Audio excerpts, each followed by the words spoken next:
त्या साहित्य पोथीतूनच तुम्हाला ते ज्ञान बीजरूपणे अंकुरित होणार आहे.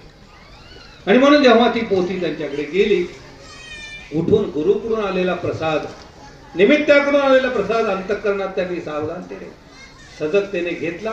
एकांतात बसून ती पोथी वाचावी.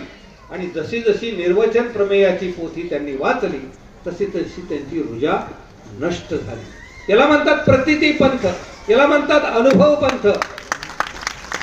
आणि म्हणून महानुभावांच्या परंपरेमध्ये कोणाला कोणाच्या मुखाने कोणता उमट होईल, कशी प्रतीती त्याला अवधारल्या जाईल, हे तुम्ही आम्ही सांगू शकत नाही.